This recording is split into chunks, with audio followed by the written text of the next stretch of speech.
નમસ્કાર મિત્રો, દેશ અને દુનિયાના સૌથી મોટા સમાચારમાં આપનું હાર્દિક સ્વાગત છે। તો આજના તાજા સમાચાર મેળવવા માટે વિડીયોને અંત સુધી જોતા રહો અને આવા જ દરરોજના સમાચાર સૌથી પહેલા મેળવવા માટે આપણી ચેનલને સબસ્ક્રાઇબ કરવાનું ન ભૂલતા।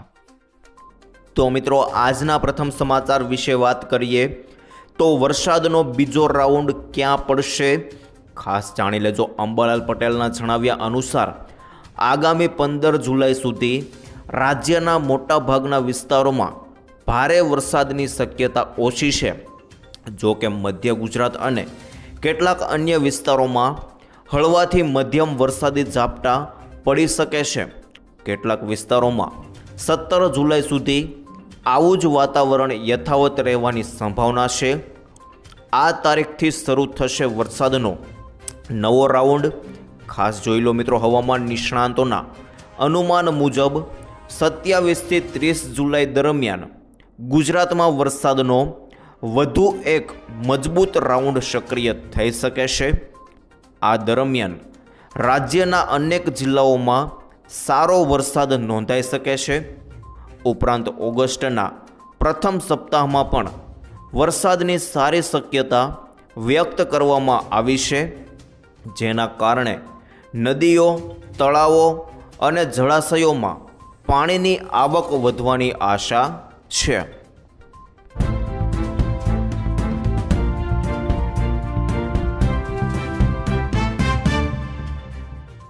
ત્યાર પછી આગળ જોઈએ તો મોંઘવારી વધતા બજેટ ખોરવાયું। જી હા મિત્રો, તાજેતરમાં પડેલા વરસાદને કારણે શાકભાજીની આવક ઘટતા બજારમાં ભાવ ઉંચકાયા છે। ખાસ કરીને આદુના ભાવ પ્રતિ કિલો 130 થી 170 સુધી પહોંચી ગયા છે। એપીએમસીના સેક્રેટરી સંજય પટેલે જણાવ્યું કે આગામી દિવસોમાં નવા આદુની આવક શરૂ થતાં ભાવ ઘટવાની શક્યતા છે। વરસાદી નુકસાનને લીધે અન્ય શાકભાજી પણ મોંઘા થયા છે, જેમ કે કોથમીર 50 થી 80 રૂપિયા, કારેલા 30 થી 80 રૂપિયા, ટીંડોળા 25 થી 100 અને ભીંડા 20 થી લઈને 60 સુધી વેચાઈ રહ્યા છે। એક જ સપ્તાહમાં ભાવો વધતા ગ્રાહકોના ખિસ્સા પર બોજ વધ્યો છે।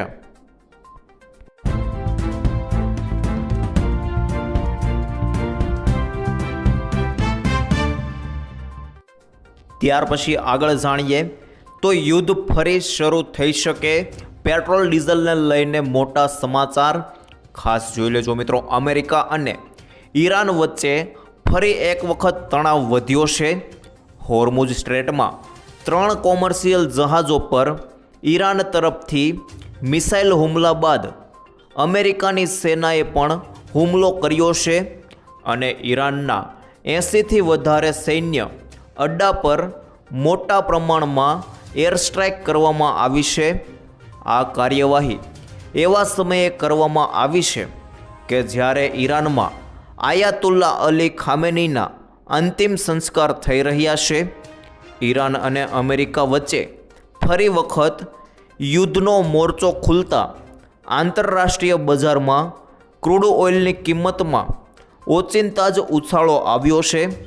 આજે બુધવારે ક્રૂડ ઓઇલના ભાવ આંતરરાષ્ટ્રીય બજારમાં પ્રતિ બેરલ $74 આસપાસ કામકાજ કરી રહ્યા છે।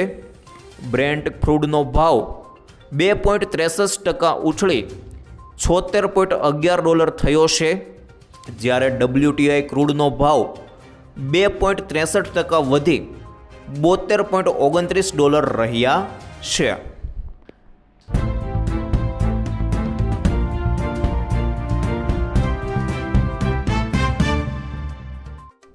ત્યારબાદ આગળ જોઈએ તો મોબાઈલ રિચાર્જ સસ્તા થશે કે શું ખાસ જાણી લો મિત્રો। વધતા ભાવથી પરેશાન છો અથવા તો તમે એવા યુઝર્સમાં સામેલ છો જેઓ ઘરમાં વાઈફાઈ હોવાને કારણે મોબાઈલ ડેટાનો બિલકુલ ઉપયોગ નથી કરતા, છતાં દર મહિને મજબૂરીમાં મોંઘા ડેટા પ્લાનવાળા રિચાર્જ કરાવવા પડે છે?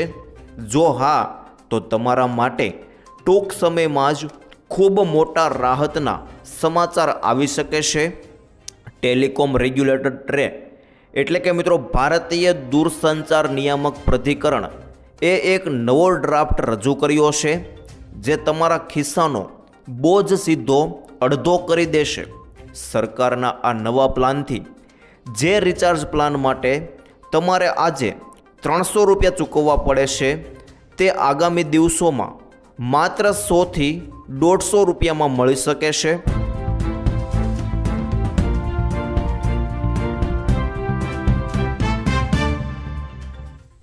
ત્યાર પછી આગળ જોઈએ તો દર મહિને 8,000 રૂપિયા નવી યોજના. જી હા મિત્રો, પોસ્ટ દ્વારા ચલાવવામાં આવતી સરકારી યોજનાઓ ખૂબ જ લોકપ્રિય છે. સરકાર પોતે નાના અને મોટા દરેક રોકાણની સલામતીની ખાતરી આપે છે અને તેથી તેને ઝીરો રિસ્ક સેવિંગ સ્કીમ તરીકે ઓળખવામાં આવે છે. આ યોજનાઓ પાત્ર નાની બચત સાથે નોંધપાત્ર ભંડોળની ખાતરી આપતી નથી, પરંતુ નિયમિત આવક પણ સુનિશ્ચિત કરે છે. આવી જ એક યોજના પોસ્ટ ઓફિસ માસિક આવક યોજના છે, જેમાં જો તમે તમારી પત્ની સાથે ખાતું ખોલો છો તો તમે દર મહિને 9,250 રૂપિયાની ગેરંટીકૃત આવક મેળવી શકો છો. ચાલો તેની ગણતરી અને ફાયદાઓ વિશે વિગતવાર જણાવું. સરકાર પોસ્ટ ઓફિસ માસિક આવક યોજનામાં રોકાણ પર મજબૂત વ્યાજદર પણ આપે છે. હાલમાં તે 7.40% પર નિશ્ચિત છે.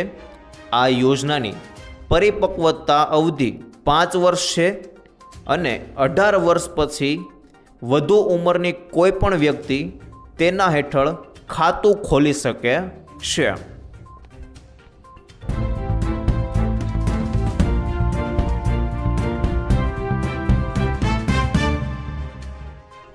ત્યારબાદ આગળ જાણીએ તો રોજગાર મેળવવા 20,000 રૂપિયા. જી હા મિત્રો, ગુજરાત સરકાર દ્વારા માનવ કલ્યાણ યોજના અંતર્ગત વિવિધ સ્વરોજગારલક્ષી યોજનાઓ અમલમાં મૂકવામાં આવી છે. આ યોજનાઓનો મુખ્ય ઉદ્દેશ રાજ્યના નાગરિકો, ખાસ કરીને આર્થિક રીતે પછાત અને નબળા વર્ગોને સ્વરોજગારીની તકો પૂરી પાડી તેમના જીવન ધોરણમાં સુધારો લાવવાનો છે. આ યોજનાઓમાંની એક મહત્વપૂર્ણ યોજના છે ઘર ઘંટી સહાય યોજના.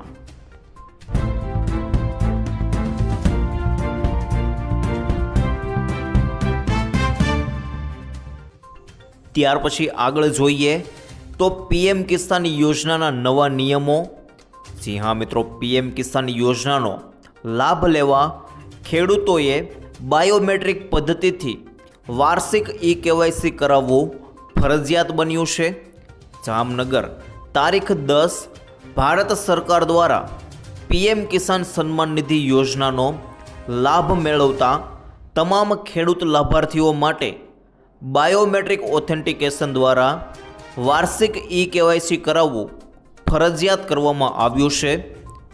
આ નવી જોગવાઈ અન્વયે લાભાર્થીઓએ દરેક નાણાકીય વર્ષના પ્રથમ હપ્તા એપ્રિલથી જુલાઈના રિલીઝ થતાં પહેલાં આ વાર્ષિક પ્રક્રિયા પૂર્ણ કરવી અનિવાર્ય રહેશે, જેથી કોઈ પણ પાત્ર ખેડૂત યોજનાના લાભથી વંચિત ન રહી જાય.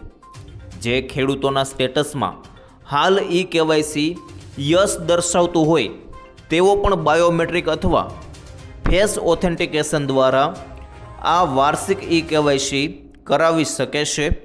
1 એપ્રિલ 2026 પછી જે લાભાર્થીઓએ હજુ સુધી આ પ્રક્રિયા પૂર્ણ નથી કરી, તેમણે આગામી હપ્તાની સહાય મેળવવા માટે તાકીદે વાર્ષિક KYC કરાવવું પડશે.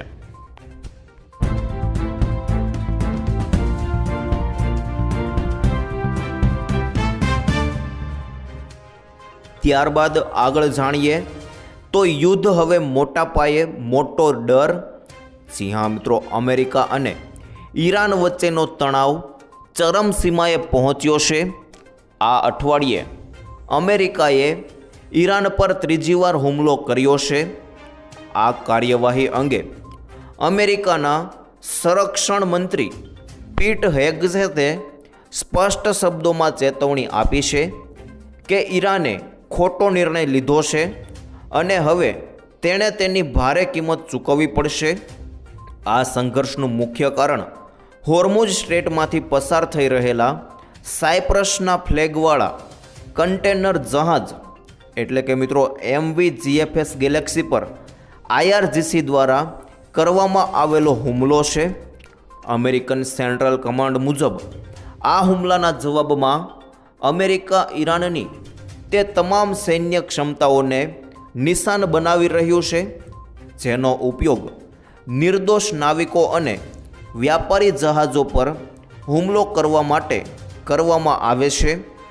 ઈરાને પોતાના બચાવમાં દાવો કર્યો છે કે આ જહાજ નિર્ધારિત દરિયાઈ માર્ગ છોડીને આગળ વધી રહ્યું હતું અને ચેતવણી આપવા છતાં ન રોકાતા કાર્યવાહી કરવામાં આવી હતી. આ ઘટના બાદ ઈરાને વળતી કાર્યવાહી કરતા હોર્મુઝ સ્ટ્રેટને તાત્કાલિક અસરથી આગામી આદેશ સુધી બંધ કરવાની જાહેરાત કરી છે.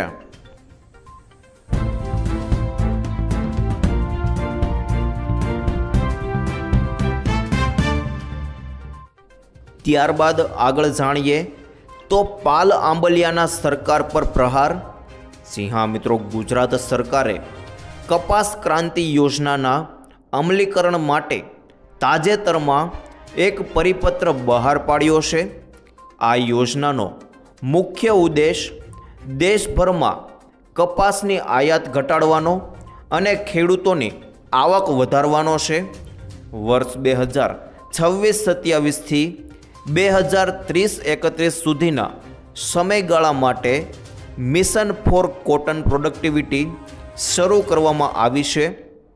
આ યોજના હેઠળ આધુનિક ખેતી પદ્ધતિ અપનાવવા માટે ખેડૂતોને સહાય ચૂકવવામાં આવશે. જો ખેડૂત 90x30 સેમીના અંતરે કપાસનું વાવેતર કરે તો પ્રતિ હેક્ટર 14,000 રૂપિયાની સહાય અને જો ઇન્ટિગ્રેટેડ કોસ્ટ મેનેજમેન્ટ પદ્ધતિ હેઠળ તે જ અંતરે વાવેતર કરે તો તેને 7500 રૂપિયાની સહાય ચૂકવવામાં આવશે. આ માટે સરકાર માન્ય બીટી કપાસના બિયારણોનો ઉપયોગ કરવો અનિવાર્ય છે.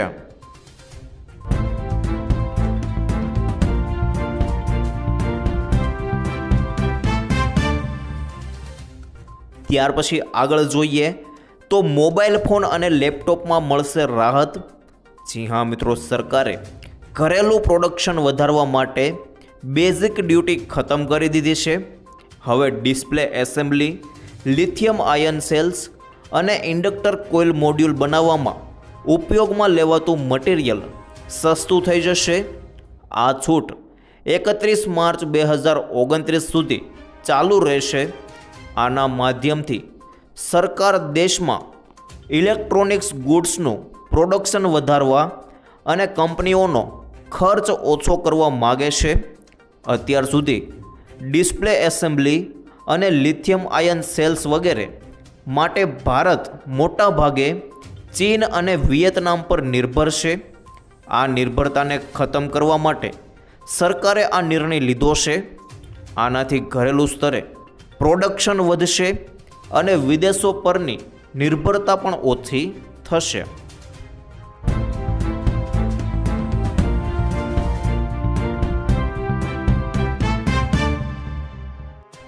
ત્યારબાદ આગળ જાણીએ તો ખેડૂતોને કુદરતે ફરી રડાવી દીધા.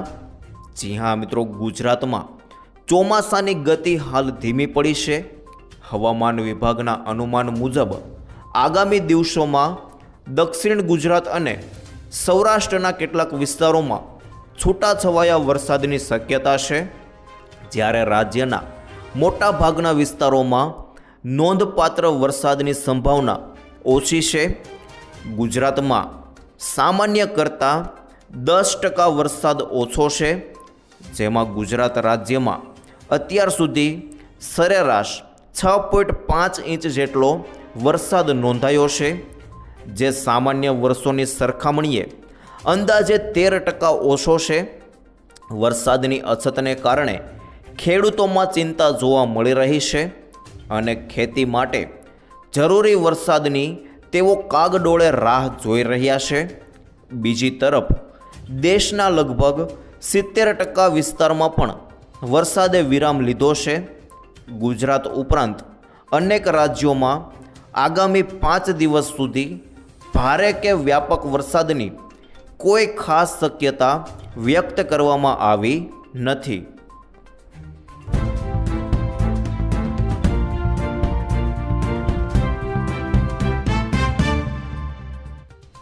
ત્યાર પછી આગળ જાણીએ તો પહેલા જ રાઉન્ડમાં રોડની કમર તૂટી.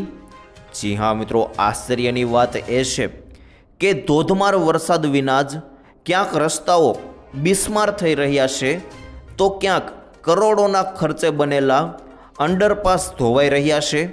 સુરક્ષાની કોઈ ગેરંટી કેમ નથી મળી રહી?